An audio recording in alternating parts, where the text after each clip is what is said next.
Now that you've explored the idea of strong sense critical thinking using evidence grounded in reality to produce an argument, as well as the 4 types of information you're likely to come across in your research, it's time to look more closely at how your argument might appeal to an audience to convince them of your opinion. These appeals are commonly called the 3 persuasive appeals. Most of our ideas about argument and communication find their origins in Greek philosophy and culture. It's commonly accepted that Greek culture is the basis of Western civilization. From the Greeks, we have Socrates, whose dialogues were recorded by his student Plato. Plato's student was Aristotle, and if you've had Philosophy 101 or an ethics course, you're probably familiar with these men and some of their ideas. Viewed today, some of Aristotle's ideas are problematic and offensive. He did, after all, advocate for and support slavery, thought women were mutilated men, who were not much better than beasts of burden, and deemed anyone, not a Greek citizen, which only meant males, as inferior. However, he did give us good ideas about communication and basic human psychology, mainly how we can go about convincing people to agree with us. These ideas can be found in his text, Rhetoric, and today are called the 3 persuasive appeals of ethos, pathos, and logos. Aristotle represented the 3 appeals in something called the rhetorical triangle. Rhetorical is an adjective form of the noun rhetoric. We can think of rhetoric as the art and science of effective communication. So, the rhetorical triangle represents a theory about effective communication. In Aristotle's time, this mostly meant how Greek men communicated political and civil ideas among each other in the public forum. For Aristotle, ethos was at the top of the model. This was most likely due to the idea that in ancient Greece, a man's character was his most important attribute and carried the most authority among his peers. However, today, we move logos to the top of the triangle. There are several reasons for this, which we'll see later. Let's begin now with pathos, which is defined as an emotional appeal. The strength of pathos is that it's the most effective way to easily convince people of your opinion, particularly in getting people to take an action you want them to. Most people are often easily swayed by their emotions, especially fear. This doesn't mean you can't appeal to positive emotions like love or loyalty. However, most often, when people use pathos to convince others to do something or think somehow, they rely on fear. Remember, fear is our most primal emotion. It's the first emotion we experience when we're born, and it's the emotion that all living beings experience to some degree at the end of their lives.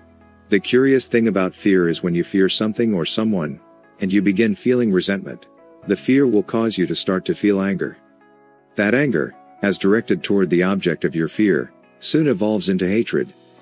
And once you hate someone or something, it's easy to act with violence and sadism. Think of all the historical precedents of genocide.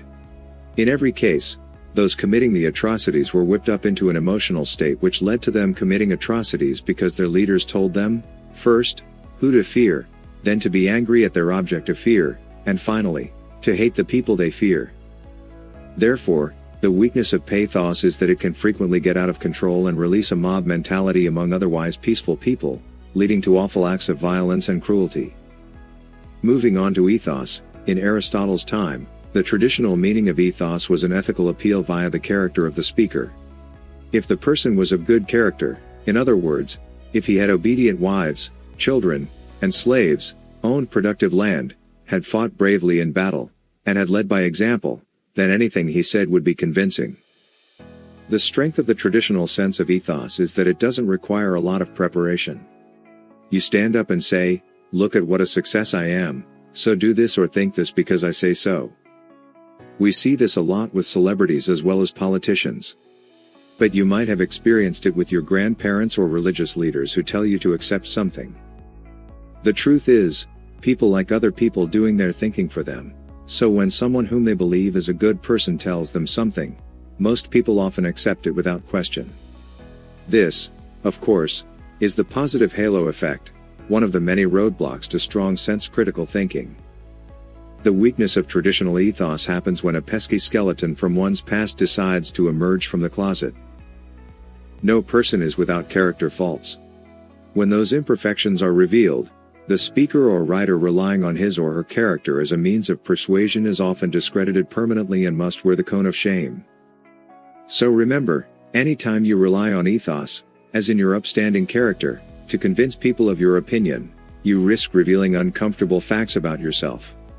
Because one thing social media has shown us is if you have unpopular opinions and express them, there's a whole army of internet trolls who will hunt you through cyberspace and reveal your most embarrassing moments for all the world to see.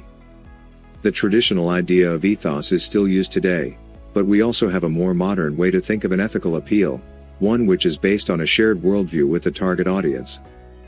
When we share a worldview with people and have many beliefs in common, it makes our audience more likely to agree with us because we're just like them and someone to whom they can relate. The strength of modern ethos is similar to the original version. It doesn't take a lot of work or preparation.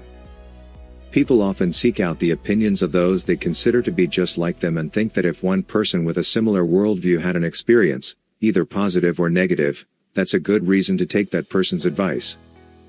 The weakness of modern ethos is similar to the original but with this exception.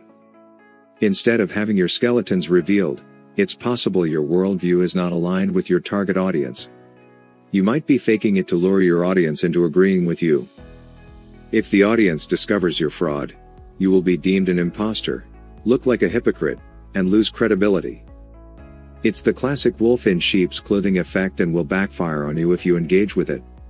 The advice, then, is to only try and connect with an audience through a shared worldview. If you actually do, share their worldview.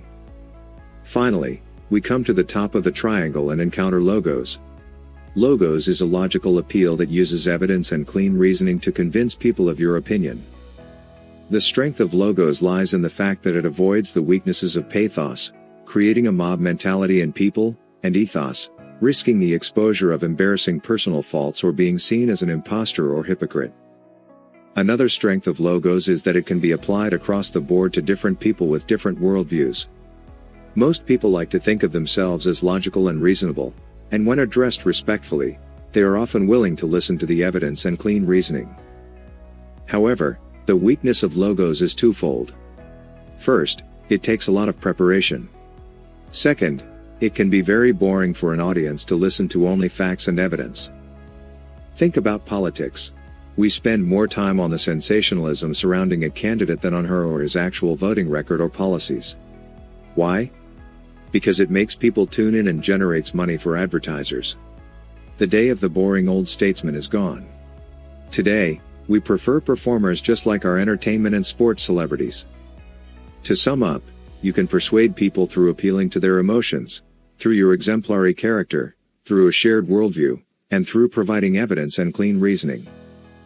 Finally, using logic to support an argument doesn't mean you disregard your feelings or beliefs. Sometimes the logic of an argument is sound, yet the ethics of an argument are horrendous. This class is about learning to balance the three appeals but using logos as your foundation. Now, test yourself on these concepts.